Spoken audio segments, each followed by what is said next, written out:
Oliver and the Slippery Slide. Spring had returned to the island of Sodor, which meant that the small railway engines had their work cut out for them, and so did Duck, Oliver and Dan.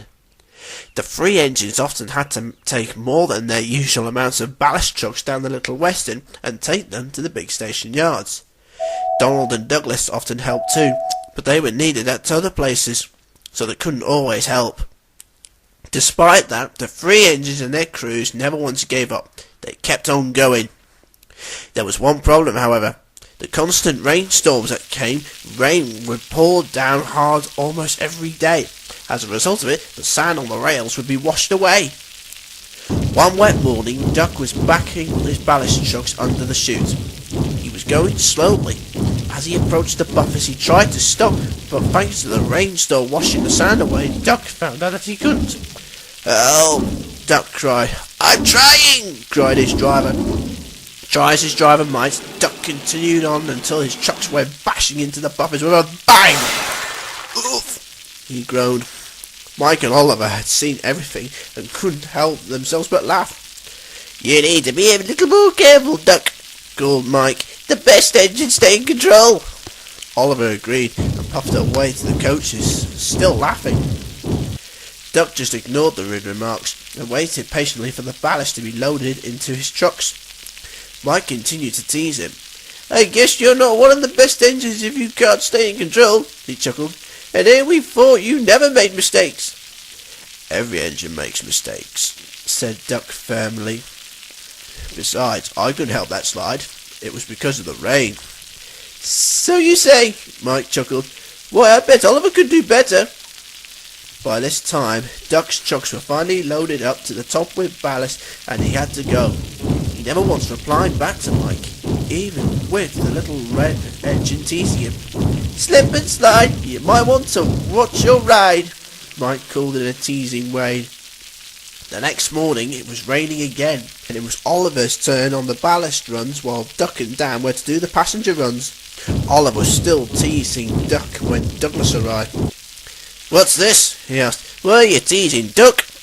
"He can't stay in control," Oliver chuckled, and told Douglas about Duck's slip yesterday. Douglas didn't find that funny.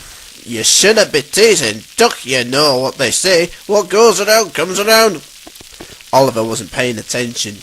He was too busy humming out what Mike said before. "Slip and slide, you might want to watch your ride." With his trucks loaded, Oliver puffed away. But he puffed away too soon. He left 5 of his trucks behind. "Hey!" cried one of the workmen. "You foolish engine, come back here!" Oliver didn't listen. He was still humming a silly saying. "Don't worry," said Douglas. "I'll take your trucks to the wee little engine." Douglas was soon coupled up to the trucks. Then he pushed them along as he tried to catch up with Oliver. He hoped that he would catch up with Oliver and give him the trucks before he had to go back to the chute.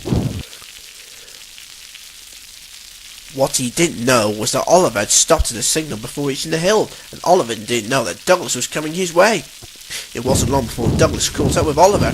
His driver slammed on the brakes, but with the wet rails underneath him, Douglas couldn't stop in time. "Look out, Oliver!" he cried.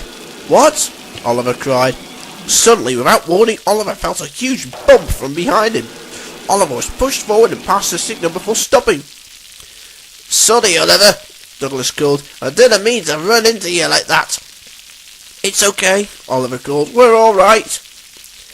The trucks were soon coupled up to the tail end of Oliver's train, and the 2 engines went on their separate ways. Oliver never once said that silly saying again throughout the rest of the day. He remained quiet. Even Mike was quiet after a while when he had slipped along the line and nearly came to out at the end of the siding. At the end of the day, Oliver was collecting the last load of ballast from Mike. Both engines were quiet, but someone else wasn't. "The best engines stay in control," it said. The voice was coming from Duck, of course.